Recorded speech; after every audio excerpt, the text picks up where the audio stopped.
Howdy, folks. Welcome to a special little possible Retsutalk kind of thing. I don't know. I'm doing with TieTuesday.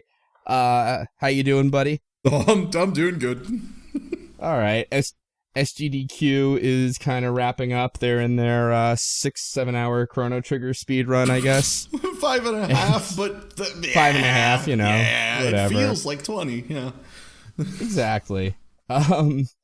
You know, I'm your pal slowbeef, of course. So yeah, we just wanted to have like sort of a little retrospective, I guess, on this whole shenanigans, you know, this whole like SGDQ deal, you know, because it's an event. I mean, I typically enjoy a lot. I only started watching it during AGDQ 2014, you know, or this last year rather, you know, and I kind of got into it. So have you been watching more of them? I know, right? Yeah, I think I started like.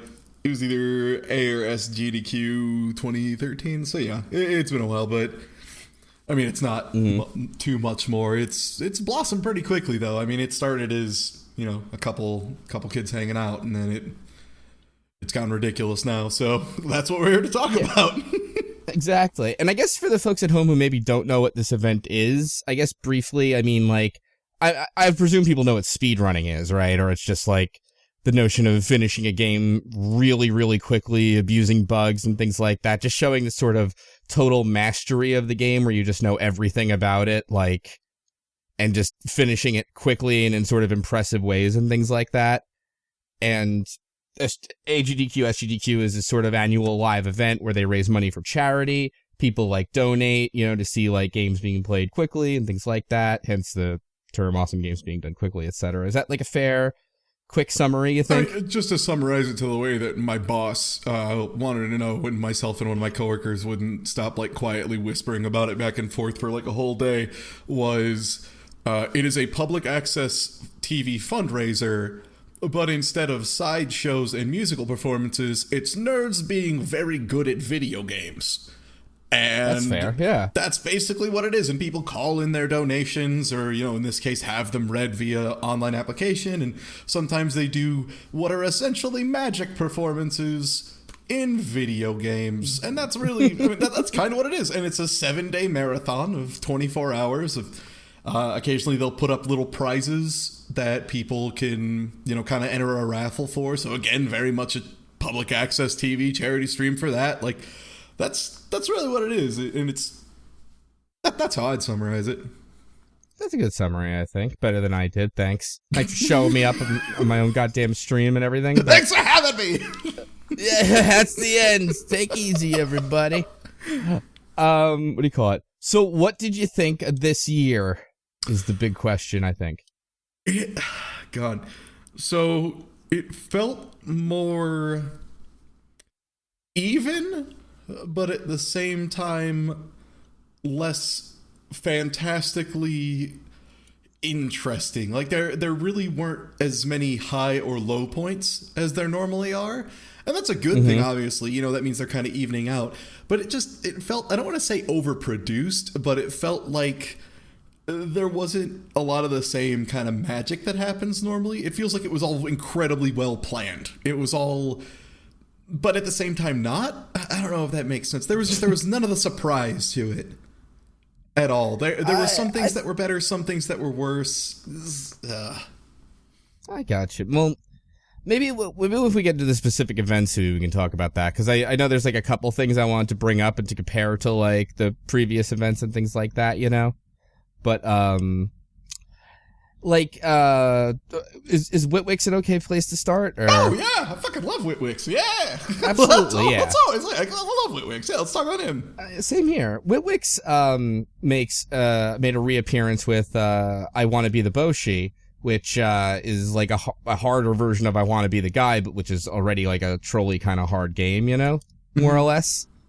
So and we'll get to that run being mentioned in chat, the infamous one. But so on the one hand, seeing Whitwick's is a really great runner in general, because not only is he incredibly good at this game, which he doesn't seem to like, but not in like a vitriolic, venomous kind of way, just in sort of funny, like make fun of the game type of way. You know what I mean? Yeah, like he he clearly has a certain level of hatred for the game, especially because he now knows that it's like kind of his thing to a certain extent. And he has a lot of fun with that, and it's really nice to have somebody, because like obviously a lot of the GDQ events, obviously these people who play these games incredibly quickly and have them memorized and down to the wire, a lot of them get into it because they love the games to death. Fuck knows why Witwick's got into this, because he hates it. He really, really hates this game. It was to the point that one of my favorite things he did is he made they had run another game by the same dev right beforehand, Wings of V or Wings of I, whatever. It's a bad game. Yeah. That's another discussion. But he made kind of a little dig at it at the beginning, because he's like, well, I mean, yeah, you could play that, but why would you play that when you could play I Want to Be the Boshi, which is a way better game? And then spent the entire rest of the run shitting I Want to Be the Boshi. And so yeah, it's basically like one of those like really obnoxious things. And yeah, he does make money on it now too. Yeah, people just talk about, do you make the donation track? Yeah, he makes a lot of money off of it. But the thing is just he's really entertaining to watch do it. Is the big thing there. I could watch some rando play I Want to Be the Guy perfectly, and it wouldn't be that interesting. Yeah, exactly. It's funny because I feel like with the whole like entertainment factor, it's kind of getting into the whole like somewhere between speedrun and like let's play / streaming world, you know, where like people try to be funny now and stuff like that. And Witwick's is like a really good thing where he's like competent at it, and he's certainly not trying hard or anything, but he is being very entertaining at that. You know what I mean? Mm-hmm. Like, he's just kind of calm. He knows, like, when to, like, get donation incentives read, when to, like, do the cool thing and just, you know what I mean? Like, hang back. He just has, like, a really good sense for that kind of thing, which I think is, like, maybe, you know, like, something some of the runners have trouble with, but he is very good at it. And he's got a really good rhythm with his couch, too, is the other thing, which, again, to clarify for anyone who's not familiar, generally the format is you have the runner, who's the person actually playing the game, and usually they will also talk over it, but usually behind them you have between 2 and 5 people who usually are also runners from the community of that game specifically, or just friends of the person, and they will also be doing commentary as well, which is great when you have people who, like, if there's a really intense portion they need to focus on, and you need someone to support you when, like, you can't be talking because you're doing something that has to be precise to 1/60th of a second 7 times in a row, you know, like stuff like that. You can't be blathering on while doing it. It's not possible. So he's got that really well. The other thing I think Witwick's nails, and he does it, he's done it multiple years now, is the whole thing of, I want to be the Boshi in a lot of the same way as I want to be the guy. Deaths are kind of assumed, even in a speed run. So obviously he knows that just having a timer there isn't enough of an incentive. That's not enough tension from that, because deaths don't cost you a lot of time. So otherwise, like, every time he died, it would just be like, oh, whatever, you know, he lost 1/10 of a second, he'll still make it. Everybody knows he's going to make it.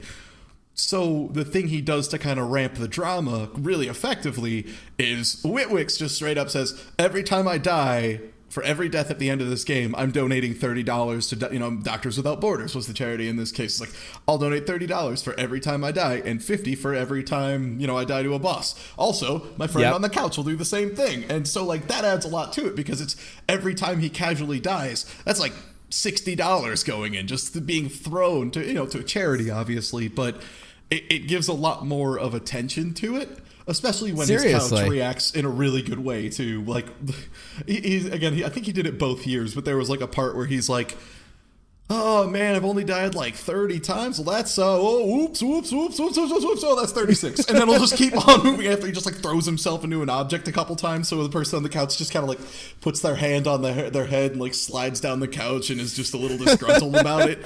And it works really well every time. It's super entertaining. And that's kind of the thing, is he has a good amount of theater to go along with what he does. It's not just, I play this video game very well. It's, I play this video game very well and also am entertaining. Because eventually anyone could theoretically bounce through a room full of spikes.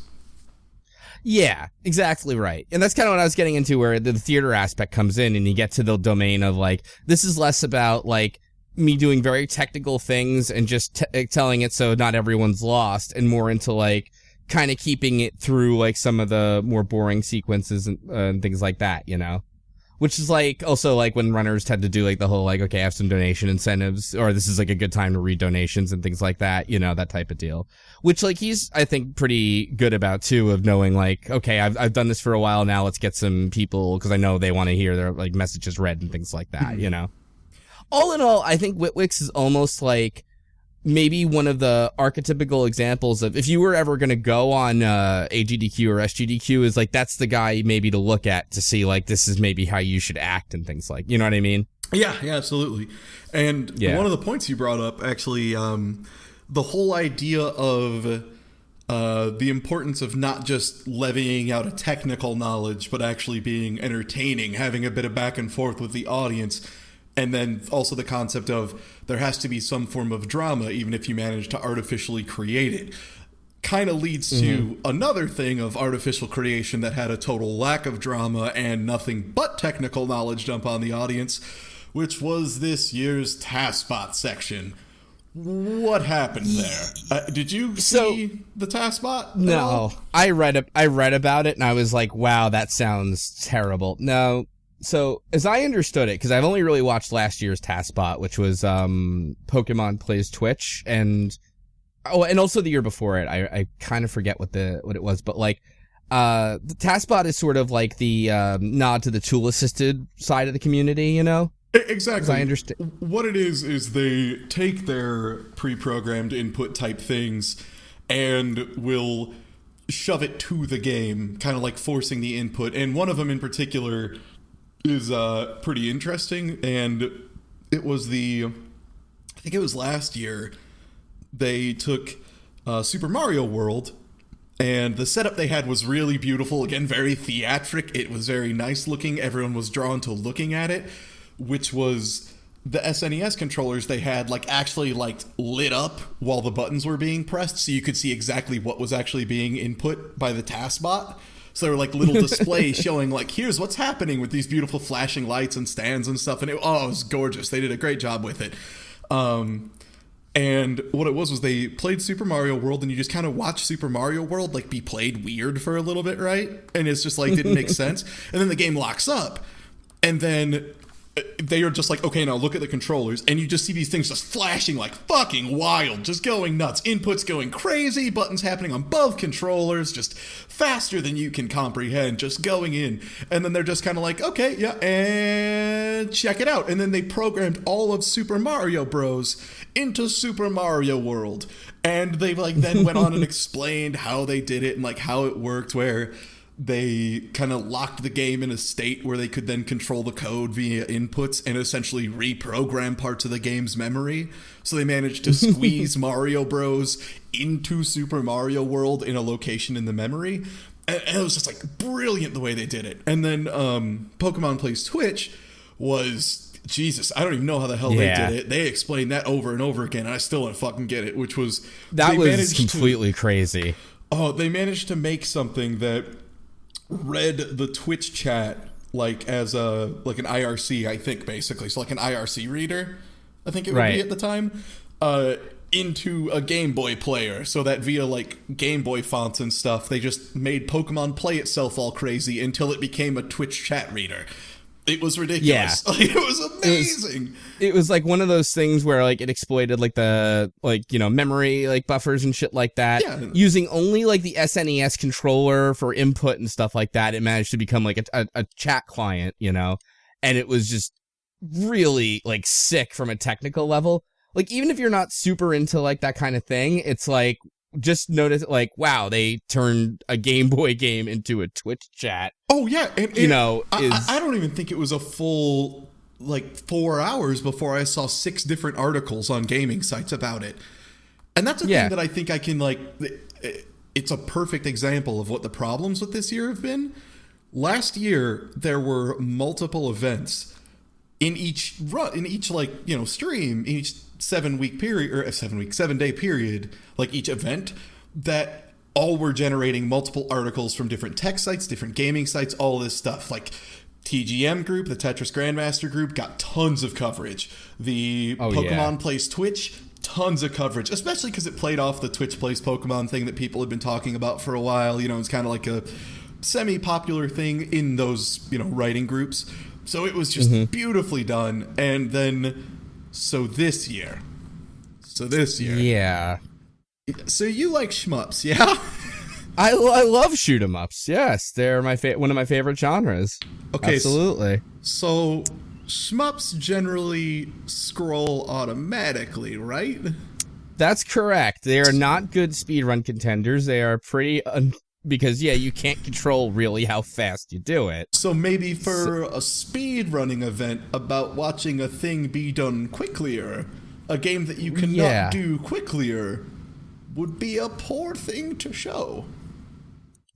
Yeah, that's agreed. They usually now what if instead of having a person do it, where at least there would be a technical level of skill of this is impressive to watch because it is difficult, akin to if someone just walked up and like 1cc'd Crimson Clover on the hardest difficulty, I think everyone would be okay with that. They'd be like, well, god damn, you know, that'd be a thing to watch.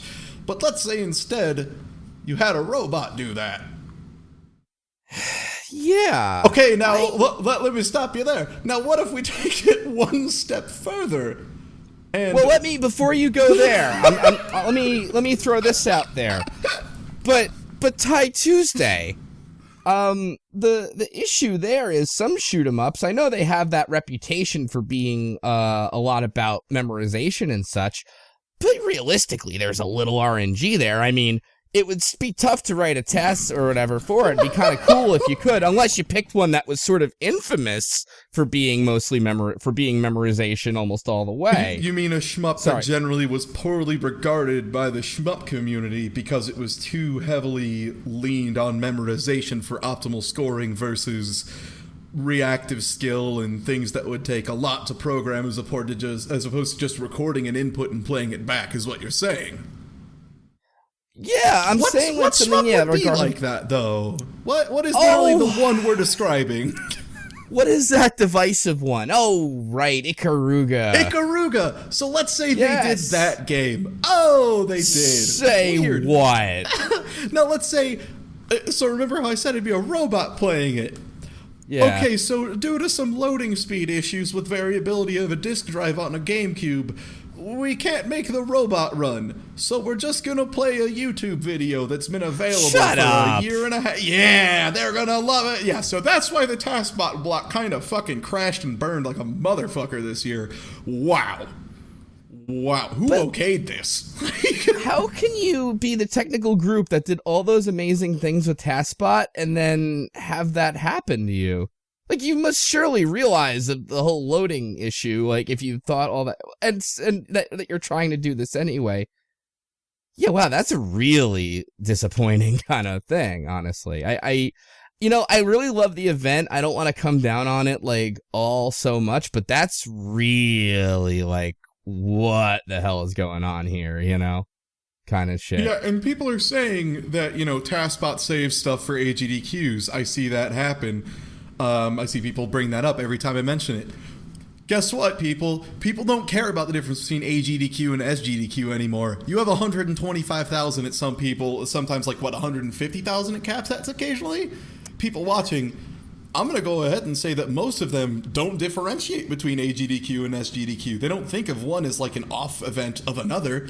They think of it as just one is in summer, one is in winter. That's all it is. It is a biannual event that has two different names. So I think the whole they're holding it for AGDQ or they're holding it for SGDQ thing is kind of nonsense. And honestly, if their showing is going to be so weak, don't give them a primetime slot, or just have them be a once-a-year thing. That's fine. Like, you can do that.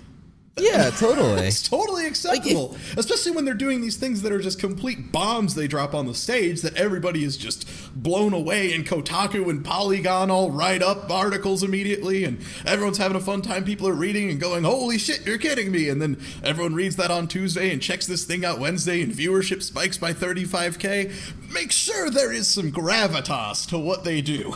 You can't have them fizzle like that. Yeah, that's the whole thing, right? Like, it's just, it really is something where you'd say, like, you know what, let's just save it for, like, another year or something, because we don't have a great kind of, you know, that kind of deal. It's just, yeah, it's really odd. I don't even understand. I don't really quite get the inclusion there, except to say that you had a TASBot thing, you know? And that's kind of like a broader theme, too, where it's like, I feel like one of the issues with the event, as much as I like it, is sometimes I feel like they do things for the sake of almost like continuity's sake, or tradition's sake, than they do for what's good or bad for the event itself. You know what I mean? Yeah, like they have certain things that they feel are recurring themes, and they're worried people will be mad if it's not there, but again, especially with such a large audience base, you have to think how much of this is actually recurring. You know, how much of this is people who have been here this whole time, how much is filtering in and out. Once you hit a certain scale, you kind of... That's not what you want to think about. You want to think about just as many people as possible. When it's you and 100 friends, yes, make sure you aren't pissing off one of your 100 friends by, you know, leaving their favorite thing out. When it's you and 100,000+ people... You have to start thinking in broader terms. And that's kind of one of their big problems. I don't think they've started... That hasn't fully hit them and the organizers. And I think their management lacks some professionalism. That's the source of a lot of other issues, too, that I'm sure we'll talk about. Well, maybe that's the issue. Maybe it is because it is this group of friends starting it out. It's just like, hey, you know, I don't know that. I know, like, of a... You know, I know Studio was like a guy who was an LP a while ago. I've talked to Rom Scout once or twice, who runs the event. But I don't know who does these specific sections and who does all the scheduling and stuff, but maybe it is a case of like, well, Will really worked really hard on this Ikaruga video and really wants to show it off. So, you know, we're kind of stuck there in a way. You know what I mean? Mm-hmm. But I don't know. I agree with you that I feel like it's kind of a bigger event than that now. So yeah, you need to have a little more like thought toward, like, let's make it kind of broader appealing than certain, you know what I mean? That kind of stuff. I agree with you. That's my long form way of agree with you. So, okay. We kind of brought it up a little bit, but production values, as far as they're pretty big now. And I know it's for charity, but a lot of charities have the whole concept of a little money goes in to have a lot of money come out. Mm-hmm. And I don't know if that's the issue here fully, why certain elements are missing, but... So, I will say one thing, is that my MBA makes me a little more sympathetic toward things like that, because unless you know where the money goes, it's a little tricky for that stuff. And what I mean by that is, like, you got to rent this venue for 7 days, right? Mm-hmm. You have lots of hardware. I know a bunch is donated. Apparently they do hire like professional audio people and things like that. Yeah, they got audio people out this year. That was good. That has helped a lot. Yeah. Yeah. So like I'm one of those people I kind of balk a little when at like the whole, well, you have tons of money, why don't you just throw it here? Because we really don't know how much money is they have or don't. Right. And that's why it's very easy. Yes, hiring a professional would be the right thing to do, quite frankly. Like if they have the money to hire a professional, which I would assume something that's raised, $1 million in a week maybe could find a way to hire somebody for a day or two to set it up at least. Something like that. I don't know. They seem like they could get a little bit of assistance, possibly. The money thing is always where it gets... You're right. We don't know all the money involved. It's hard to make calls on that with finality. Yeah. Yeah. It's just one of those things where it's very easy for anyone not involved to say, like, throw some money here. Come on. What's the big friggin' whoop, But, like, if you're not in it, you have no idea, right? But I would agree with you that, like, I wonder who is doing the whole, like, things in terms of, like, how does this sounding, like the wait times between things, what can be expedited, what can't be, stuff like that, It's interesting that way, because I'm sure they're transparent in terms of this total percentage of budget is going toward our administrative stuff, and then this much, much, much larger percentage is what goes to the charity and things like that. You know what I mean? Mm-hmm. But yeah. Also, by the way, go ahead. Oh, and then there's go ahead. There's just other small stuff too, though, that like isn't really a money thing as much as it seems like someone should have an eye for it in the group, which is like the couch type thing, the placement, the areas behind and stuff, and that's less production values and more just like, are you realizing why people are watching this? Because I get that they spaced the audience back because they had issues with the audience doing things of various natures, but it was a bit far this year, to the point that it kind of kills some sense of connection to a group of people that are excited because they're so far back. Like, one of the comments, I think it was Voice of Dog, made when we were watching it at first was just like, Jesus, it's like black mold on the wall of a basement or something like that. Like, that's what it looked like because they're so far back and it was so dark on day one and the angle was even worse than it is now. So it was like, and then they changed it the first time and you could only see like a quarter of the runner's face, some of the couch, and then like off behind them at an angle. And it stayed like that for like 30 minutes. And that was the kind of thing of just like, if anyone was looking over that, who had any concept of how this should be set up, they would just immediately say, no, fix this now. Like, why aren't we doing this? So it was kind of stuff like that where it seems like maybe not even just a professional or just not just your close friend who's part of the speedrunning community who claims he's super good at this. I don't know. It's a weird thing of where do you draw the line between this is a private charity event with friends that we started and this is now a large public fundraiser. And I think the $1 million line multiple times in a row may be a good place. Well, I mean, they've had it, like, it's been interesting in the past, like, I guess nowadays the couch is up to runners' discretion, right? They're the people who pick the couch. Is that how that goes? It seems like it anyway. Because I think there were issues in the past with, like, that there's an infamous Tomba 2 run. I don't know if you've ever seen... Yeah, that's... Yes, I love that. Oh, my God. I'd really rather you be quiet. Yes, the Tomba 2 run. And I didn't realize that was Caveman DCJ. Yeah. So, it was Caveman DCJ, who I think also had done one of, like... he's done a bunch of speed runs because he's a member of the community, but he did one with Medibot of like this one platforming game. I'm pretty sure that was really good, but he's good. He's a really good runner. And yeah, there was that whole incident of basically like he wasn't a rando, he was a speed runner, but it was some guy who clearly the runner was not okay with on the couch. And it was super awkward because the guy was really bad. It was super bad. Yeah, if you ever watch it on YouTube, it's funny. I mean, at the time, you must feel so bad for the runner in that case, right? Because just to set it up too, right? Like, it's a big charity event. You got all eyes on you. It's like a positive thing, and there's someone next to you who will just not fucking turn it off. You know what I mean? Like, this kid is just, like, trying to be really funny. It is just not landing. He's not even part of what you're doing, and he's hurting you by proxy. And you're trying to be polite because it's a positive event, and then it just builds up until Caveman goes, what is he? It was just like, I'd really rather you be quiet, or something like that. But yes, it's just like, it was just... He goes from being like really quiet, and you can tell he's getting kind of agitated, and it doesn't help that he's like, speedrunning, so he's like tapping buttons repeatedly, but you can see his arm like tensing up a little too much, and it's just kind of like small things like that, and just getting snippy occasionally with him. But then it's just like, I'd really rather prefer you be quiet. And apparently it was that kid's birthday, by the way. Was the other story to that too. What? So there were like multiple layers to the art of I'd prefer for you to be quiet, or I'd really prefer if you'd be quiet, or something like that.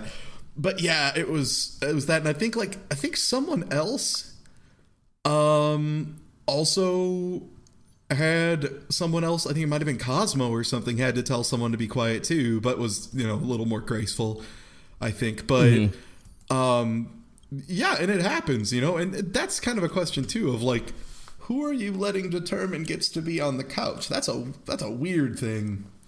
So, someone in my chat just confirmed, by the way, now the runners like choose the couch, but I guess before that it was just like, hey, whatever kind of thing. And it's interesting because you wonder, like, nowadays, do they have some level of, not security, obviously, but like somebody that's like maybe motioning like, you got to get the hell out of here, or like, if somebody in the audience were to like interrupt or something like that, you know what I mean? Mm-hmm. You have that whole thing going on, because that's the part of the behind the scenes stuff you don't really know about, right? So you have to imagine that there have been, because I know there was one very like awkward Ocarina of Time run where somebody decided to like go on a story about their own issues with cancer and stuff, but it got really awkward because the runner wasn't expecting it. Was that the Cosmo run? Yeah, I think that's what we were talking about, the Cosmo run maybe, where it was just like super awkward. Was it? I'm sure Chad will know like immediately, but yeah, there was a super awkward, and everyone is just kind of staring blank face, just like not sure what to do because it's way too dark for these people. Yeah, that was the runner guy run. That was the runner guy. So that was Drew, the guy who did the blindfolded Legend of Zelda last event. So it was that guy, it was runner guy who had that. Maybe like a better thing might have been like if you have someone who maybe like an MC-ish kind of person, who knows how to like handle stuff like that. You know what I mean? Like a mic person who's like a little more dedicated to like, okay, I can handle like an awkward situation live and figure out the best way through this rather than just leaving it up to someone who's busy playing a video game or couch people who don't necessarily know how to handle stuff like this. You know what I mean? Oh, yeah. And also in that specific thing, it was like she had asked him to stop the run. Was the other thing, too. Is that it? I was forgetting this one. And apparently she's like a member of the staff or something now, too. It was weird. And then there was, of course, the infamous Banjo-Kazooie cuckolding speedrunner thing. That's another story for another day. But there's been, what I'm saying is there's been incidents. This is not an uncommon thing. And that's kind of why I was saying this year, there haven't been as many like big, dramatic, awful ones. Right. But, but yeah, like you wonder, like, I wonder if like an MC in general type of person, someone who knows like to be quiet, during when like the runner's talking, obviously when people are talking about the technical stuff, but can kind of keep things interesting or knows when to do, because I feel like the person reading the donation kind of does that, but all they do is read the donation. I don't know, just a little idea thrown out there, it's a little, but should we go to the infamous one? I was actually just going to say, we are roughly halfway into an hour. They're officially, at least probably as invested as they'll be if they're here. So, let's get down to the really awkward, we wish we had a vaudevillian crook event of this year. Game Pro 12 and Crash Bandicoot 2. Oh, Jesus. Holy shit. Ooh. Probably the biggest case of somebody choking, but not on the game. If I had to say it one way, Yeah, that was a stage performer diving and then not being allowed to leave the stage. So let's preface this then for the people at home who don't know what this is. So the game is Crash Bandicoot 2. This is a I guess relatively obscure game, right, per se. No, Crash Bandicoot's really well known. That's like head game. But as far as speed running stuff and nowadays, as far as people's reactions to it, not huge. Yeah. So, all right. So he's got quite a few issues doing this. So anyway, first of all, I'm gonna stop playing my little game here just because I want to be fully invested when we talk about this. All right, where do I begin here? So there's his strategy for beating the game, it appeared to me, was that the exploit he was doing was a game over exploit, meaning he'd have to like get some required item, but rather than finish the level, die, get game over, and continue from the hub world, Yeah, it's a time-saving measure, yeah. Yeah, but since you have like 5 lives, I guess, or whatever, every time you respawn, he just has to die over and over and over again.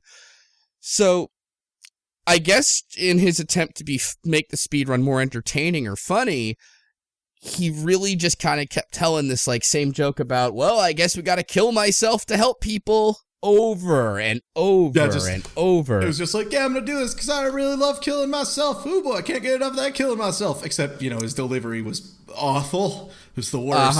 It's hard to explain how bad his delivery was. Like, It is almost worth watching just so you can see how badly someone can deliver a line in comedy. Because comedy is so... Yeah. It hurts. It was so anti-funny. Like, it was just cringy how badly he tried and failed at that. It was just...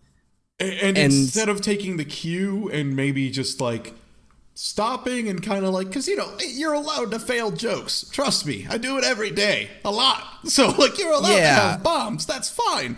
But you just have to then, like, kind of move on, accept that it didn't work, you didn't get a response, and keep on maybe that moving. was all... Yeah, but I don't know if that was all the material he had, but I think he was bombing. I think he knew he was bombing. And then instead of like going, the only thing you can do there is go, all right, I just got to shelve this and just play this serious and just get through it. You know what I mean?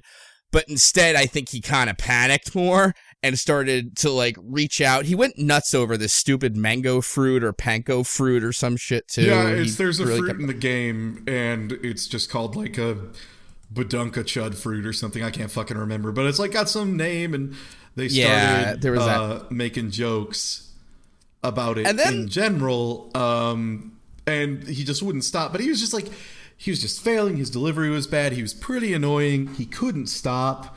God, if he said mangosteen, I would have laughed. No, but he started going like, it was like Wampa Wumpa fruit. Yeah, and he's just like, fruit, not apples, it's a Wampa. It's not an apple, it's a Wampa fruit. But it's just like, by the way, I'm killing myself. And it's like, I love killing myself and slamming this badunka chud fruit. Fuck these fucking apples. Yeah, so like, he just wouldn't stop though for the like, and the thing is like, clearly everyone was going and it's just like, Jesus fucking Christ, stop. The rooms that responded. The audience was not reacting. Like, no. And I think, and then just to make it like almost like a joke how bad this was, I think the time estimate was 55 minutes for the run. I forget, it was 40 or 55. So it's like, holy shit, you're in this for the long haul. And then out of nowhere, because, and my theory on this was he was getting really fucking desperate. He got to a really hard part of the game and he goes, this part's really hard. It's domestic abuse. This part is domestic abuse. Ugh. And what I hate is that people with this whole SJW shit, like, kind of want to go like, oh, see, people are just offended. And it's like, do you really want to fight that uphill battle? Like, it wasn't even offensive. It was too stupid and out of left field to offend anyone. It was just, what the fuck are you talking about? You know what I mean? Like, as someone who has basic decency, it was a shitty joke. It was not a good joke. As someone who is a comedian, it was just bad. Like, it just wasn't funny. That's the problem. Like you can entertain. Twitch chat will eat up domestic abuse jokes like it's cotton candy. However, if it's bad and not funny, they'll cringe too, and they're awful. You have to be out of your mind to try to paint this into people are just so oversensitive. It just wasn't a joke. It was just like, I'm yelling out random words like, oh, this part's just, I don't know, Rwandan genocide. Like, what are you talking about? It's nothing like that, you weirdo. And like, the thing what too are you doing? is I have a couple people I know who have like actually watched his channel and stuff in the past. And they said, like, it's weird because he's normally a pretty chill dude. He's usually very calm during his runs. Like, he's just not like that usually. So clearly it was just a case of he was flustered. He kind of panicked. Instead of chilling out, calming down, running with it, you know, and just being like, okay, I'm having trouble. I just need to do the video game, keep it together. He just kept spiraling, and nobody... That's when we kind of need an earpiece to just be like, hey, can you just chill, man? Like, it's cool. Yeah, absolutely. Some cue card or some teleprompter thing, just like calm it down, like take it down a notch, something. And before I get into the... In fact, he had done a run earlier in the day. He did Sonic Adventure 1. And I wasn't big on that run, but I heard it was pretty okay. It was fine. People said, he wasn't horrible. It was a fine run, which is why it was just like, what happened? Why did no one... Like, and again, that's kind of another management issue is, why did no one stop and say... We need to give this guy a calm down signal because this hasn't happened before. Or, I mean, this has happened before. It's not the first time this kind of thing has happened. And so it wasn't really a screening issue. Because, like, he was fine during his first run. He totally was fine. And then for some reason, Crash 2, he just something flustered him, he didn't keep it together. And it was really bad. But it could happen to anybody who's doing that, who's not like a professional entertainer. This is my, yeah. I mean, this is the actual reason we even started this was because I contacted you on Stipe, and I was like, I have a defense for this guy, which is my whole thing, right? Where it's like, look, it's a live event. You're there. He picked a pretty tough game to talk over when you think about it, because his strategy really involves doing the same thing 5 times in a row, again and again and again. And you and I know from doing Let's Play streaming, the biggest like comedy killer thing is when you have to repeat something in a video game over and over and over. Oh my god. Yeah. Like it's seriously, it is easier to make jokes over fucking golf. Like I have played Dark Cloud 2 for a long time, which has a golf minigame, and I have no problem talking over golf. As opposed to if I have to grind something out, that is the worst thing. Grinding is it's awful. The thing you just saw me do, I got to do it 4 more times. It's the kiss of death.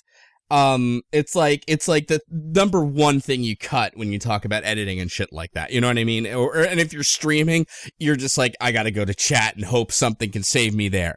Except he doesn't have any of that because he's speedrunning it. And granted, it's partially his fault because he did choose this, but fine. And I think he's hoping desperately that awesome suicide, like, I'm getting suicide, everyone loves to see it, joke was going to carry him a little further. It didn't. He's got the Wampa fruit to back up on. That didn't carry. And he's like, oh my god, I am dying out here, and I'm here for an hour, and I can't get out of it. The thing is, he had 2 sources for support, and it was his fault he didn't call on one of them. And it was a fault of something we've talked about as being an important dynamic that it didn't work on one side. His couch for that run was silent. His couch was entirely silent. And it was even before he was having trouble, you know, and they could have spoken up. They could have, like, if I was sitting back there on the couch for that, I probably would have jumped in and started cutting him off and, like, trying to make different jokes and stuff. Yeah, how's it going? You know, it's like, 5, 4, 3, 2, you know, it's like, do something, anything. Even if it was ridiculous and obnoxious, it would have cut him off. It would have helped him, like, maybe realize. Save your friend. Yeah, exactly. Be like, I need to slow down. If Ty is jumping in with this awful bullshit, I must be just dying. So that, you know, he needed that too. He needed someone else to kind of jump in and help him out. No one came. Yeah, they were his Sonic. Apparently, yeah, because there's someone in the chat today who knows the person, like, and is more familiar. And he said, yeah, they didn't know anything about the game. They were his friends for the Sonic Adventure DX run, so they didn't know shit about Crash 2. So only one person did, and not everyone could, like, pull it out of there. The other thing too is he should have called for a donation reading at some point. Mm-hmm. Yeah, it's there is a lot that, like, just, it was, I can't say it was a perfect storm because there was also quite a few things that could have saved it, but it was like one of those things where you're like, damn, like, a lot of bad things happened. Yeah, I guess that's the way to put it. And the thing is, like, it honestly probably would have gone off as just, wow, that was pretty bad. And people wouldn't have really, you know, said things. Obviously, the domestic abuse line hurt him a lot, because that was... Yeah. And then his ending line, of course. His ending line was off. First of all, he soft-locked the game, and I'm not sure on the exact thing of it, but he went over time, and so he didn't even finish the game. He just, like, soft-locked it. Maybe on purpose, maybe not. I wasn't 100% certain. It looked like it. The way he said it made it sound to me, someone who does not know the game super well, that before the ending, I have decided to intentionally soft lock the game. And it was either kind of as, like, I think he was trying to do it as, like, a parting joke to kind of revive it. Like, see, I broke the game, because people love that. They like when you break the game. But due to the way the atmosphere already was, it came off as, fuck you people, I am out of here. Like, it was like throwing the controller on the ground and walking away. That's how it came off. It's super anticlimactic. You know what I mean? It's like, it's almost like just saying, hey, I quit, but not quite, you know? And he or someone made a comment like, well, you know, we wanted to do something a little different from last year, which I don't know if it was true or came off as an excuse or what, but, like, oof, you know. And then, and then what was the final line? It was final line was something like, soon, or I think, God, it started somewhere, but it was basically, I'm going to become a psychopath and kill everyone in here. Which, yeah, especially in America right now, not Game a Pro great 12, set ladies of and gentlemen. Yeah, that was his parting gift to the community before he was then asked to please not return to the event. Because it turns out you can't on camera say, and this, honestly, this isn't even a matter of like, oh, it was poor taste, his jokes were bad, blah, blah, blah, he was unpopular. You can't on camera say, I'm going to kill everyone here, and expect you to let them come, or expect them to let you come back. Like, that's not a thing. If I wouldn't allow that in my house. Yeah. Forget the event. Let me get the fuck out of here. Yeah. It was so bad. And during a charity stream for Doctors Without Borders. Yeah. So that was rough. It was a lot of bad things. There were a lot of failures. But I guess the more important thing here is, what could we do to prevent this? Obviously. Okay, go ahead. No, I'm going to say, you know what? This is the thing of Mercy into this is like, I have a weird comparison is Michael Richards. Okay. Yeah. He's a professional fucking comedian, right? Been in sketch comedy for years, obviously Seinfeld, not all the way used to the public eye, can't handle a few hecklers, freaks out way worse than Game Pro 12 did. You know what I mean? Yeah. That's Kramer, by the way, for all of you who are 12. Yeah. And listen to this. Yeah. Right, yeah. So, basically, no. Michael Richards freaked out way the fuck worse than Game Pro 12. As bad as Game Pro 12 did. So if a professional comedian can kind of lose it, like realize that I can't handle it or whatever, and have that happen, yeah, some speedrunner guy who's like good at Crash 2, okay, yeah, bombs and handles it in the worst way possible, and it's the perfect story. You know what I mean? Yeah. I definitely understand. You know, you kind of hope it's one of those things maybe he learns from, and then 5 years down the line, gets back to SGDQ somehow and says, so you may remember me from Crash Bandicoot 2, where I alienated almost everyone watching in the event and on TV in the fewest frames possible. That's the only, you know what I mean? You hope for one day, but who knows? Just rebrand. How could we help ease this up though in the future? Because there's going to be more of these events, and they're going to be keeping going for a good cause. What kind of thing could they do to help? I think, first of all, making sure that, how would you make sure that the couch, just like, I guess you just have to trust the runner, but be like, make sure the people you're with know the game pretty well. Or like, we'll have things to talk about, I guess. Mm-hmm.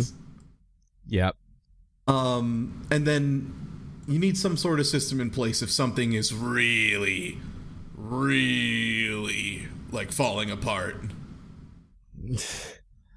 You need something. You do. You're absolutely right. You need somebody who's running the event to go, you gotta, like, somehow signal, like, to him, like, I don't know, teleprompter might be distracting, but for extreme cases like that, like, you gotta tone it down with the jokes, or we're gonna have to cut this short, or something, you know what I mean? Or, like, you have your couch kind of, like, help you with that, or you have somebody in the event who knows how to, like, kind of say, like, you know, let's kind of segue this into something more normal and shit like that, you know what I mean? It's just, like, Anything else to say before we close? Because I feel like we have, you know, like 10 minutes left in the hour or something like that. I mean, we can go as long as we want, but yeah. Okay, yeah. 10 minutes left in the hour. For the sake of brevity. Yeah. That's true, yeah. No. I mean, move on to there, because I think we've basically summed it up. Your ending point is perfect. That's how it is. Right, yeah, exactly. So there's two things I definitely want to talk about. One is negative, and one is positive. So I think we should do the negative one first. It'll be a little lighter. So all right, we'll end on the positive. That makes sense. It'll be lighter and kind of. First, why does Big John fucking rule so much? Why he rules. Big John so the good. Fucking best? Man. Seriously. I mentioned Witwix before. Fuck Witwix. No, I'm kidding. But like, what do you call it? Big John is awesome. No H for fucking everyone on my goddamn Twitter timeline also. But he did Lost Levels, and just perfect in terms of like, you know what? Something went wrong. He knew it didn't really matter. Roll with the punches, you know, lose a little time. It's not a big deal or whatever. Like, he died, like, kind of early on. He goes, and he, like, looks in like, oh, what was that, a death? Like, all right, you know what? Hey, RNG is going to get me later, so might as well throw in one. You know, he just handled everything in stride. His couch was great. It's just awesome. It was so much fun to watch, you know? And, yeah, he just has a lot of fun, and apparently the other thing, too, is he streams really regularly, and he's entertaining all the time on streams too. Like, he's not usually a super focused speedrunner guy. He's a like really strong streamer in general, which again, I may not be number one in the world streamer. I can tell you being a streamer is way different than being someone who's good at video games. You could be super good at video games. I was involved with a tournament not too long ago of Nuclear Throne.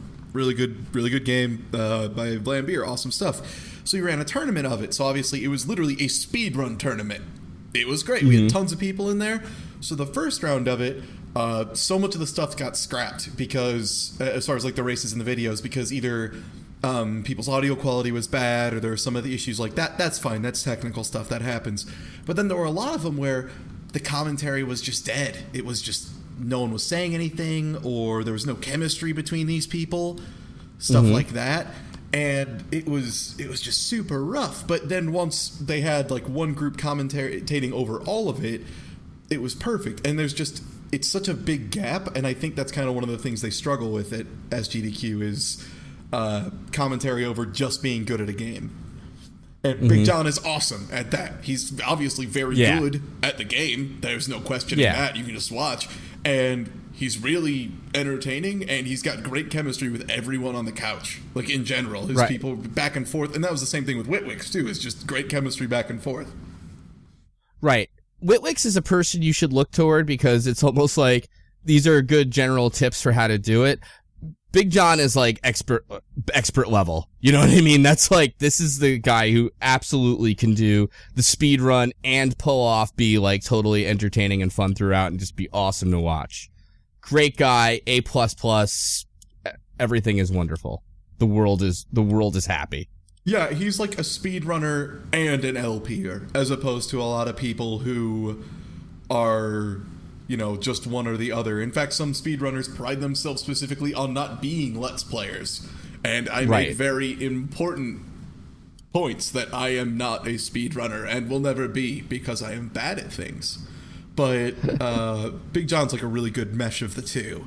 To the point that I saw people who never tweeted about AGDQ or SGDQ.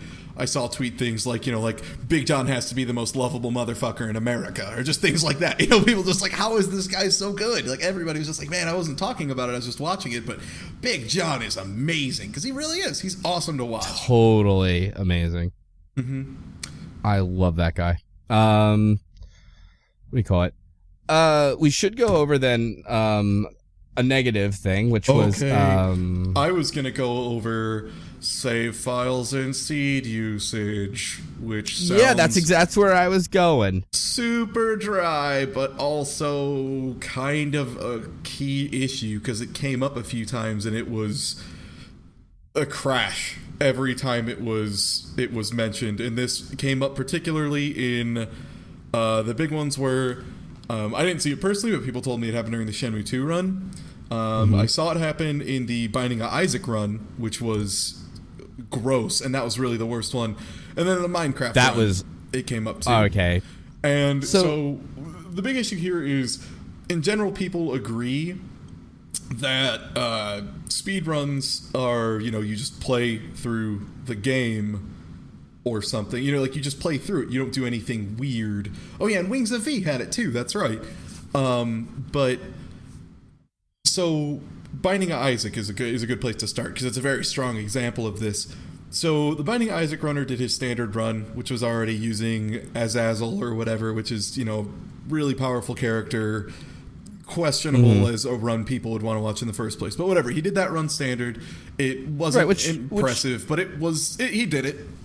It happened. Yeah, if you're doing 2 runs, okay, fine, pick Azazel for 1 just so you can guarantee like a win, so fine. You know what I mean? Not guarantee it, but like you have something in the bag so you can have that riskier incentive run with Eden where anything goes and it's totally random. Yeah, and so people donate money because you make it an incentive run of once we get this much money, I'll run Eden, which if you don't know Binding of Isaac, Eden is the one that has a random thing at the beginning. So it starts with random amount of health, random set of items. I think kind of random anything. Like anything goes in any more or less, you know? Since like RNG is like always a big point in these events, you know, because it's always this thing of like, well, we can control all this shit, but there's just going to be something that we don't know what's going to happen. And it's drama. It's awesome. People love it because that's what can really stymie these perfect runs that people get so invested into. You know, when you're at, hour 1.5, if there's something that there's a 1 in 4 chance will set you back 20 minutes, that's huge. People love that. And why wouldn't they? It's absolutely drama. It's great. Absolutely. Basic drama, basic theater kind of stuff. So Seeded Eden Run? Seeded Eden Run. So after the whole donation thing happened, and one of the people that I talked to was like, oh, Jesus, because they knew exactly what was happening as soon as it started. He decided, without mentioning it, because he just said Eden Run, which, again, as he pointed out, is known as the all-random characters, just all roll random. He put in a seed, because in Binding of Isaac, you can basically take the random number generation, so the stuff that takes everything that says specifically like, here's what's going to happen, here's what's going to happen, here's what's going to happen, here's what's going to happen. It rolls 10,000 dice, and all those dice are, says what's going to be placed where, what you get, this, that, the other. So he basically set up all of his dice by hand. So every single thing was going to happen exactly how he wanted it.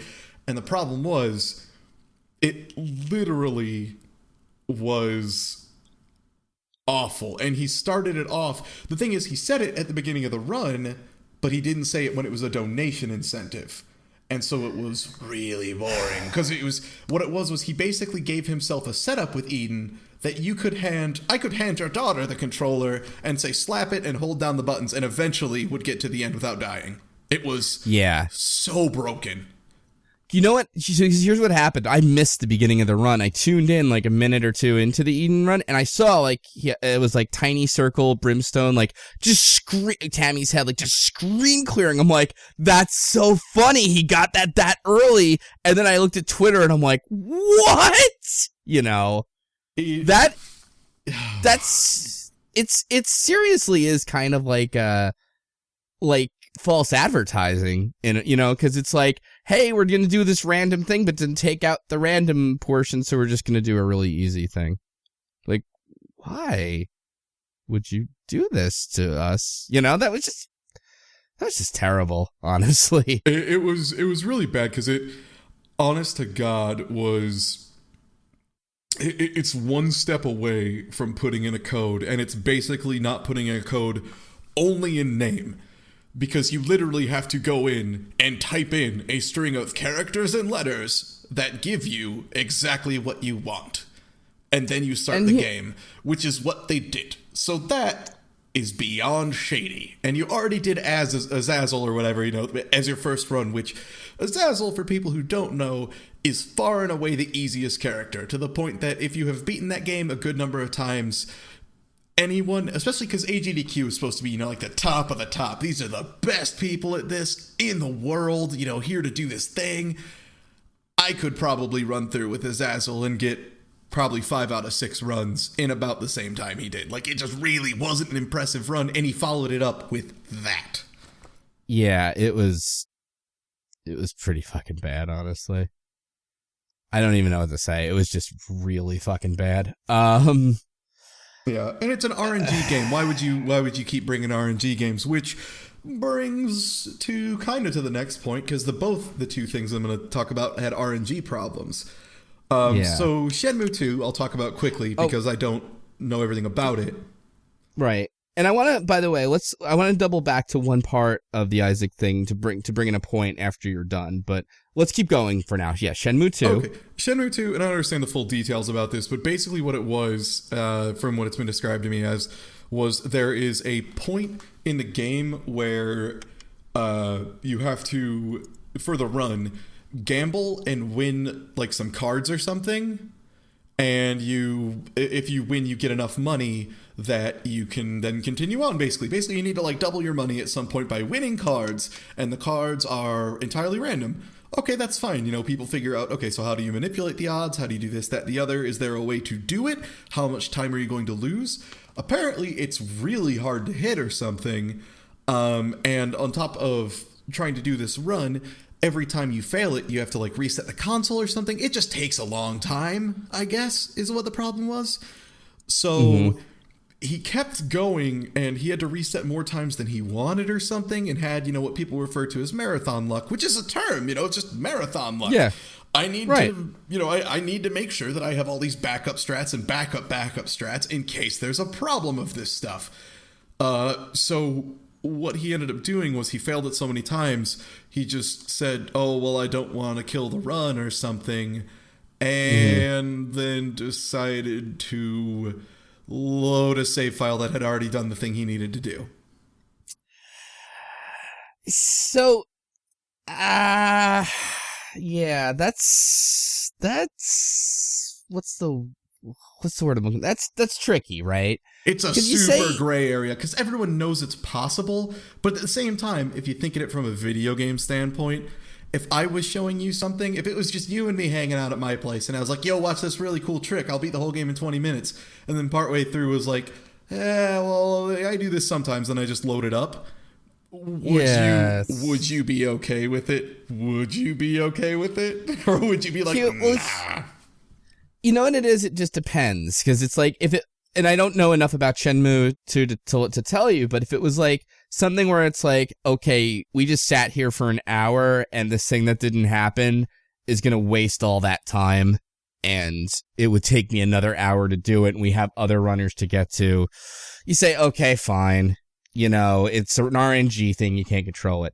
If it's something, though, that's like, I need to save myself 20 minutes, like, no, I don't know. Then it's like, well, that's part of the excitement of it, Yeah. Like, you don't know for sure what'll happen and everything, and you kind of roll with those punches and shit like that, And, like, that's kind of the exciting thing when, like, people go, like, that's why people clap when they go, okay, that was a 1 in 60, that was a frame perfect thing that had to happen. Or, like, you got really good RNG on that. Because, like, you want to, like, clap and reward when the really good marathon stuff happens, and then, like, go, oh, God, I can't believe that boss had that really hard pattern when it doesn't, And apparently they were a lot stricter on going over time this year, for whatever reason. So that might be why he did it too, as opposed to trying to push through it. Because the whole thing is your estimate is supposed to be pessimistic, but it seems like some people push their estimates a little faster to try and get them into the event. Yeah, you see, that's yeah. Well, I almost feel like that could even be part of the drama also, is if, like, maybe it's mean for the SGDQ, like, event people to be like, sorry, man, you're out of time, cut power. But that could be kind of good, interesting too, you know what I mean? I don't know. Like, but yeah, in general, because you notice, like, they'll put their estimates, and their estimates are always like 110 to 150%, the normal run time, or it's like a certain amount of minutes over, it's, if you probably look at the percentage of runs that go overtime, it's very few. And that's done on purpose. They purposely put in those safety times. So when they go over them, it, kind of looks bad, I guess. I don't know. I'm not sure how they look at it, is kind of the other issue.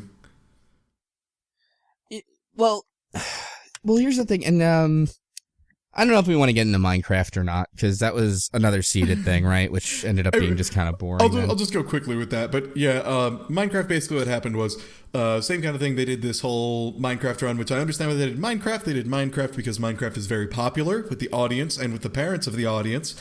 Also, Notch donates a lot of money every year, so Minecraft's kind of a no-brainer. The seeded run thing, I think, was a little more well-respected in Minecraft because it's not as big of an issue, because Minecraft isn't thought of as an RNG game as opposed to Binding of Isaac, which is literally like a big element of it, if not the biggest element of it, is the random generation of a lot of the stuff. The big thing with the Minecraft run was there was a part where basically what he had done is he had set up a way where he would kill an enemy and the enemy was supposed to drop a thing, and if it didn't, he would quit the game, load the game back up, kill it again, see if it dropped the thing, kill the game, load it back up, that kind of thing. And it didn't happen after a number of attempts, so he just went into Minecraft's like creative mode and gave himself the item. So basically it would be the same as like turning on a Game Shark for a second, giving yourself a rare item, and then just turning it back off. That's kind of the shady thing that happened there more than anything else. And that's kind of the question of, why do you let these games in that have these huge random elements? Because he even said like the odds on it, and the odds weren't bad. Like he wasn't doing badly. It was one of those things that like you can't go into an event. Like if I went into an event and said, oh, it's a 1 in 1,000 trick, but I'll probably get it on attempt number 4. You'd be like, fuck off. No, you can't do that. You're going to waste everybody's time. No, I'll totally get it. I totally have it. Like, no, they wouldn't do that. And so that, that was kind of the thing, is there was a low chance thing. Apparently it was like 1 in 25 or something. And he tried it 20 times, didn't get it. And it was like, why have that game if the odds are so bad? Why do that? And again, I get that it's, a thing. If it wasn't Minecraft, I'd be a little more pissy about it. But it's Minecraft, so I get why they had it in. Because there was even donation specifically that was, I'm donating because I want the all achievements percentage because my kid loves Minecraft and I want to give money so my kid can see more Minecraft. I get why they put in Minecraft. But yeah, totally. It was a little rough.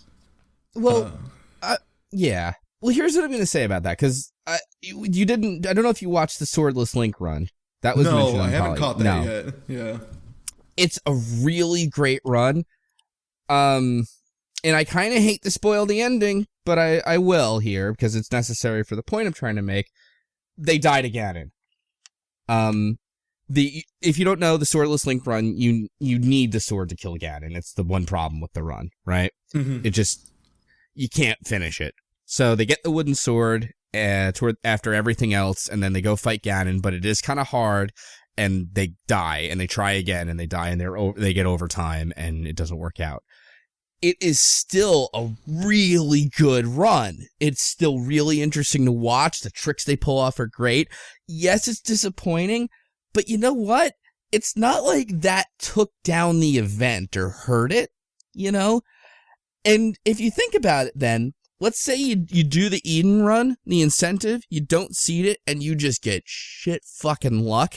And I guess unless you're in one of those runs that's going to take an hour to get through, but if you get knocked out and gamed over, hey, them's the breaks, you know what I mean? Like, you try your best, you speed run it, and that's what the drama is.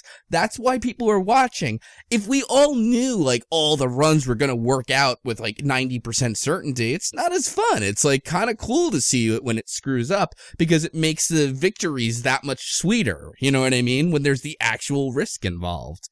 So yeah, like seeding the RNG and things like that, like it kind of goes against that in principle, especially for the Isaac thing, I can see the case for Shenmue, maybe. Minecraft's kind of a weird thing in general. Isaac is just awful, yeah. But like, it's just one of those things where it's like, I don't know, There was there's one that's really good for that I actually was like getting frustrated at people for saying like, oh, they failed, blah blah blah. I was like, they did not fail. Don't you ever say they failed. I will hit you in the mouth. Which was absolutely the Tetris Grandmaster block. Incredible. Year after year, those fantastic. And that one's awesome to me because a lot of the same reasons. Not only is it it's got so many of the elements that all pull it together nicely, just from purely the player perspective, these people are absolutely the top. There is no question in anyone's mind as soon as they see this, these are the best players. And from a factual standpoint, there are 6 people in the world who have gotten Grandmaster on the Grandmaster 3 Terror Instinct. They get one of the games they're running. Yeah. 6 people in the world have gotten that. 3 of them were in frame of the camera. So, to say that these people, like, there is like written documentation. These are the best there has ever been. So the fact that they are struggling up there and doing this thing, and it's still huge tension between them, it's amazing to watch. It is just like watching gods fight a machine made by other gods who were angrier, and it's just so awesome. Oh my god. And watching the 2-person match where both of them trying to work together at the same time. Oh my god. It's incredible, and it's fantastic to watch. I see people in your chat right now saying, like, Tetris basically replaced the task block because they just kind of became the oh my gosh. And you know what's awesome about it, too? Because there's one hurdle that is so tough for SGDQ, AGDQ to overcome, is that, like, something fucked up and weird, some glitch gets exploited, and it's some game you've never seen, and they go like, well, this saves 5 frames, and I know it's not bullshit, but for all you know, the runner could just be making that the fuck up, Tetris is something that you don't even really have to be a video gamer at all to appreciate what they're doing. It's like so obvious and there right in front of you, like, this is fucking expert on a level you can't even believe. You know what I mean? It was and something I could talk to my coworkers about it and send them just the thing of like, yo, you want to watch some guys play Tetris really fast? And they're just like, yes, I love Tetris, absolutely. And then they'd watch it and be like, what the? Because it was just amazing, just purely on I think everyone has a base understanding of Tetris. It is to the point where there are jokes in every form of media about Tetris. Like fucking Family Guy has done fucking Tetris jokes. Yes, and you can you just feel that tension when the friggin' blocks get toward the top, and you're like, oh my god, they're gonna game over, and they kind of pull it out, and the crowd goes nuts, and you're like, holy shit, I don't believe that, It's like, it's this really awesome thing that you can get invested in, It's just, that is just such a great event. Yeah, totally. It was, it was fantastic. And just watching these guys work together, and even if they weren't the most, normally charismatic people. No, they're positive enough, though, that, oh my god. And you can tell, too, especially because they've got this whole thing of, there are 3 of the grandmasters in the room. These guys don't meet normally, I'm sure. These aren't people who all get to hang out all the time.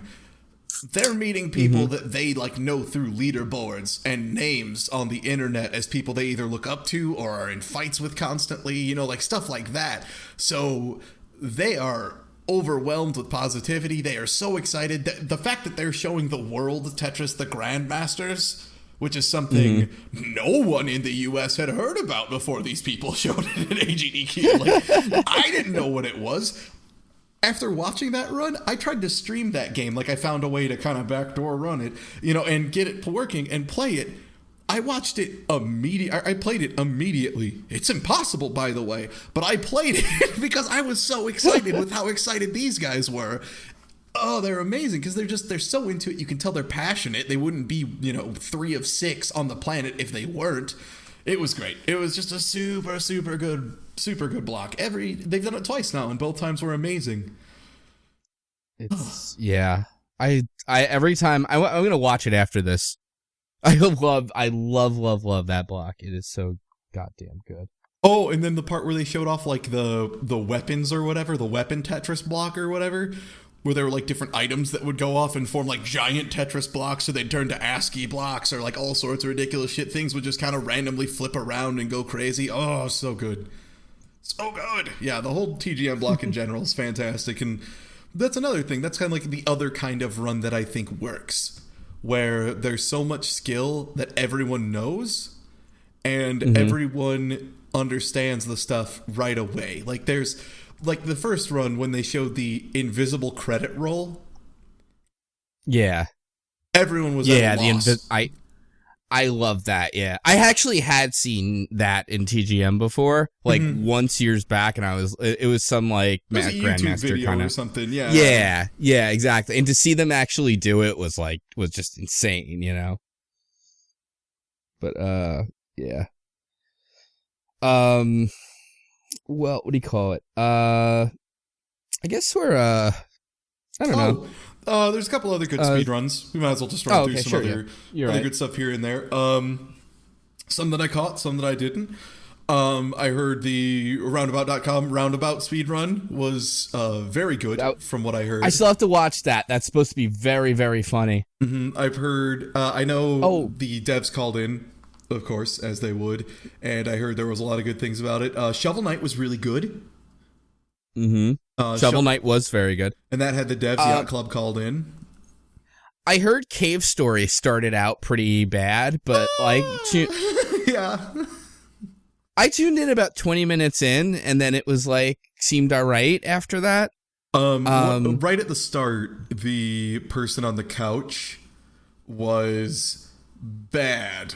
Yeah. And then I'm thinking it was that the person kind of had the self-awareness to be like, "Hey," and just kind of stopped. But the couch person stopped. And that was good. Because then after that, it was pretty much okay. There was a little bit of audio stuff going on, and then the person on the couch was bad, but he quieted down pretty quickly. And that was good. That was really good. Yeah, and then also Medibot called in for the roundabout run, which was really good. As Jeffrey the Skeleton in character, I'm pretty sure. But yeah, that was really good. Shovel Knight run was really good across the board. That one was fun in particular. I can't say I haven't seen the roundabout yet, but Shovel Knight run was great because you could tell the devs had been watching some of this stuff beforehand, so they understood why some of it was happening and were able to help explain. But at the same time, they were boggled occasionally by what was happening. I heard that. There were a couple times that they were like, wait, what did you just do? No. One of the best was there was a moment where he was trying to do this speed to skip a cycle of one of the platform rotations or something. So he's bouncing off this object you're not supposed to and just barely whiff over these spikes. And the dev was just sitting there. He's like, no. And he just started doing it. And he was like, yes. And they just jump over. It was awesome. Everybody was super into it. It was ultra fun. It was a great time. And then one of the other great moments in the Shovel Knight run before everything else, there was a part where he's like, yeah, and there's this thing where if we get bumped here and kind of slide back through this, we'll phase through. And the dev's like, yeah, so we normally put collision blocks across the top and bottom of the screen a little bit above so you can't accidentally slide up things and through the next part. Yeah, so we forgot them in that one location. So congrats, you guys found the one spot where we forgot to do a thing. It was just kind of this, are you fucking kidding me, you nerds? Because the other thing too is the Shovel Knight run wasn't just a speed run. It was a low percent speed run, so it was none of the equipment, which makes it even more impressive because the devs even said themselves, they're like, yeah, we put a lot of that stuff in to help the speedrunning community because we see that, we know that that's fun to do, we know people love that. So the propeller knife, for instance, is a weapon that just drags you forward across the screen. It just personally just goes way past it. And then, one of the devs noticed a thing he specifically was trying to make not happen, and he thought he had succeeded, but apparently they were able to do a thing, and he was like, oh, come on. So it was that kind of reaction too. So it was really fun. It was really fun. And there was a really good ending glitch at the end that I don't want to spoil for anybody, because really you should watch the Shovel Knight run. It's really good. All right. Well, I think I will. Yeah. Kirby Superstar run is really good. The back and forth with the couch was really solid. Everything stayed on track. They talked about all the little goofy stuff they do here and there. It was just very straightforward. They talk about a lot of the intricacies that kind of went into the game, because it's one of those games that if you take it slow, you can kind of tell, you're like, oh, it's a game for babies, whatever. But when they play it that fast, you can start to see all the detail that went in. So that one's interesting from just what is good game design standpoint, almost, because you can tell it's meant to be played slowly and have a nice time. But when you go very fast, it was excellent. PA Master is bringing up in the chat the one that I think is really important because it was actually good and everybody thought it was going to be fucking awful, which was 100% Pokemon Blue. Slowbeef, how is that? Does anything sound less interesting to you than a 100% Pokemon Blue run? Nothing sounds less interesting to me than that. Good, because that would honestly be optimized walking and catching things, and it would have been just the worst. So the thing is, basically, these people manually did a taskbot run. It was crazy to watch. It was absolutely baffling because they didn't just, like go and play the game very effectively, whatever. No, they started doing like the total control glitches, and it got really ridiculous. They just start like throwing shit on the ground, picking shit up, throwing shit on the ground, randomly breaking the game. They start getting variables in all these weird places. I took a couple screenshots of like random moments in the run, and the screen is basically just, it looks like the game crashed. It didn't, though. They're doing that on purpose. Like, the joke I made was, someone is watching this and saying, right on track, I'm doing it. It's just a mess. And they're kind of standing there trying to explain stuff, and they're doing a very good job, but it's a lot to take in of just like, yeah, I'm manipulating this variable and this is being switched out, and because of this, we'll just accidentally, do this, and just like random shit shows up, and it's ridiculous to watch. At one point, the part that made like the people I was watching with just start cracking up is he's just like, all right, wait, guys, we have to sneak past. Can everyone be quiet? I have to turn the I have to turn the lights off. And then he just like does something, and for some reason it doesn't turn the screen black. It just like replaces a bunch of the textures with darker ones, and then he just like walks in a really confusing way and ends up getting a really rare Pokemon out of nowhere, and it's really baffling. And the whole thing to watch is like that, and just random things start happening. He randomly gets like just level 0 whatevers, and just it's all over the place. It's wild. It is watching a taskbot run be done manually, and they're manipulating all the drop rates, all the RNG stuff. It's incredibly precise. Like, they're talking about how much they're counting things in general, and they're just like, he's like, okay, wait, he's like, you get very good at counting when you do this, because I have to do this exactly 17 times, then do this other thing, then do this thing 19 times, then I have to go 1 up, 3 down, 17 back, and you're just like going through talking all this stuff, and just realizing these people are doing like 2 hours of 0 mistakes, and occasionally he'll make a little error, and he'll be like, oh shit, and someone's like, what? He's like, no, I have it, I've got it, it's good, They'll like just kind of pause and be like, okay, I think I can save this, and just like start going through. You don't know why, but it's just super tense because he's basically doing like this wild, non-stop kind of like data manipulation. So then after that run was done, which was already pretty fantastic, they decided, what if we had somebody beat Pokemon Blue, have 2 people play Pokemon Blue, and beat the game blindfolded. So 2 people both played and managed to get through Pokemon Blue, and it was like, their estimate was only like 20 minutes or something, blindfolded. And it's amazing because it's 2 people beating an RPG blindfolded in 20 minutes is obviously amazing. The fact that it was silent in the room, and then you have this guy almost making mistakes, and they're unsure. Because it's silent, and you just hear them do a thing. And one guy, he just hears a sound, and he's like, oh no. Oh no. And everyone's like, what? He's like, okay, I'm pretty sure I have 16 tackles left. And like, you hear like one giggle, and he's like, who fucking laughed? Was that the couch? Am I wrong? And they're just like, oh, we can't say anything. Am I wrong? And he's just like freaking out, and then he realizes one of the best moments is he just goes, shit, guys, I need to restart. And he just like starts kind of groping around in the air in front of him. He's like, can someone just hand me my GameCube? Can someone reset my cube, bro? It was just so good. But yeah, that run is really fantastic, because he just lost track of what he was doing halfway through and had to like start doing like a backup thing, and it was so good. Yeah. Damn. All right, I have to watch that. Ghosts and Goblins run was very good, as was Ghouls and Ghosts. Yeah, I don't know. Those are some pretty crazy runs, I guess. There was a lot of good. There was a lot of good.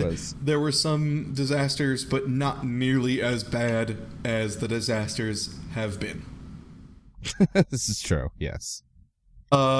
Ending note is, one second, let me see if it's still going, actually. This is kind of... I'm wondering if this final thing is still happening. Oh, yeah, the, what is it? Chrono Trigger? Chrono Trigger? Yeah, let's end on this, because this is a good, kind of a good thing to end on. See, game's done quick. I'm loading it on my phone right now. I'm looking it up right now. Oops. Oh, they sure are still going. Yup, we're in hour 3 hours and 50 minutes of watching Chrono Trigger. A run where they skip all the dialogue in some of the fights in an RPG. Slowlier. Okay, I just want to put on the table, I hate the JRPG runs. I love JRPGs. I hate these runs. They're too long. Yeah, they're... Wow, but people donated $65,000 for this? I think it was one of the default options. Because there are default options when you donate, so there's that. But some people do love it, but yeah, the 6-hour runs to end on is a little rough. Yeah, exactly. Well, I don't even know what to say there. It's just like, yeah, all right, well, that's the thing. There's people watching, I guess. Just have an RPG run separately that people can donate to make people do things to screw them up and have it like switch back and forth, like some kind of second party happening on the side, some kind of fiesta of an RPG being played separately that you could watch separately. Yeah. And this is apparently Draco Dan, what do you call it? Mentioned to what was it? Oh, he said like this. Apparently, they usually end on a JRPG. No great idea why, but that's just what they do. Yeah, it's Chrono, Final Fantasy, Legend of Zelda, or Mario. Yeah, that's always what it is. Yeah. Yeah. Well, yeah. Hopefully, maybe someday one of us will get on there and can show these jerks how. And I it's can done, meet Big John and try and let him give me a hug. Big John, please give me a hug. Just let me be on your couch for whatever game you're really good at. Please, John, I just want to hang out and tell you you're good at Mario. Oh, you know what? PA Master, by the way, has it why it's a JRPG thing at the end is because people hear, oh, it's the last game and there's a donation rush. Mm-hmm. And so that they make it a long game. Yeah. I think it would work either way, though. If people just heard it was the last hour, but yeah, I know that's one of the reasons they do it. They are at 1.2 million, so whatever. Yeah, they're doing something good. And again, I do as much as we ragged on it and stuff, and there were some definite hiccups, you could say. Like I do like the event, and hope it just I just hope it gets better. Mm-hmm. Buddy, but yeah. Any other closing comments or? No. I mean, it was pretty good. TDQ's good. Yeah, watch it. Watch stuff. All right. Well, thanks for joining me. Thanks for having me. Of course, always. Take it easy, buddy.